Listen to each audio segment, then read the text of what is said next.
A local mom says she bought tickets to a haunted house for her children this weekend, but she and her kids got more than they bargained for when they showed up. Eyewitness News reporter Damon Fernandez joining us live with why this mom is so upset. Damon. Well, the mother says when she bought this haunted house ticket, she didn't expect children would see very graphic scenes about going to hell if they didn't accept Jesus. Bring me a soul! Bring one to me now! Get over here! It was here at the Hell House in Pasadena where Linda Ibarra says she and her teenage son thought they'd get a good scare this Halloween. The usual Halloween things, you know, zombies and ghouls and goblins, that kind of thing. But the horror fan says the experience her family got inside this haunted house left her feeling violated. There was a young lady laying on a gurney and two nurses. And one of the nurses was reaching into the lady and pulling out a bunch of gunk and throwing it on the floor.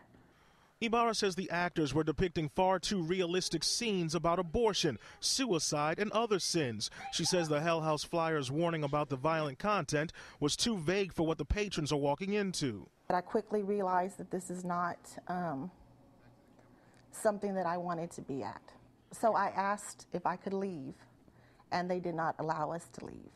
I found out the haunted house is operated by the Potter's House Christian Fellowship Church in Pasadena. The material that we're using to scare people is reality. Pastor Lamont Melrose says this haunted house isn't about scaring people with the idea of fake ghosts. We want to give people the horror of what it is to go through an abortion. We want to give people the horror of what it is to deal with a rebellious son that commits suicide. Melrose told me patrons aren't allowed to turn back because of safety concerns in the small, dark space. He says the mission here is luring people to Jesus by the end of the show. At least one concerned mom has a big problem with that. You don't convert children like that, to tell them that they're going to hell and things like that. You just don't do that. And tonight was the last night for that haunted house. Church members told me they're not surprised by the controversy over Hell House. They're calling it a tool that's been helping them save dozens of young souls each night. Damon Fernandez, 13 Eyewitness News.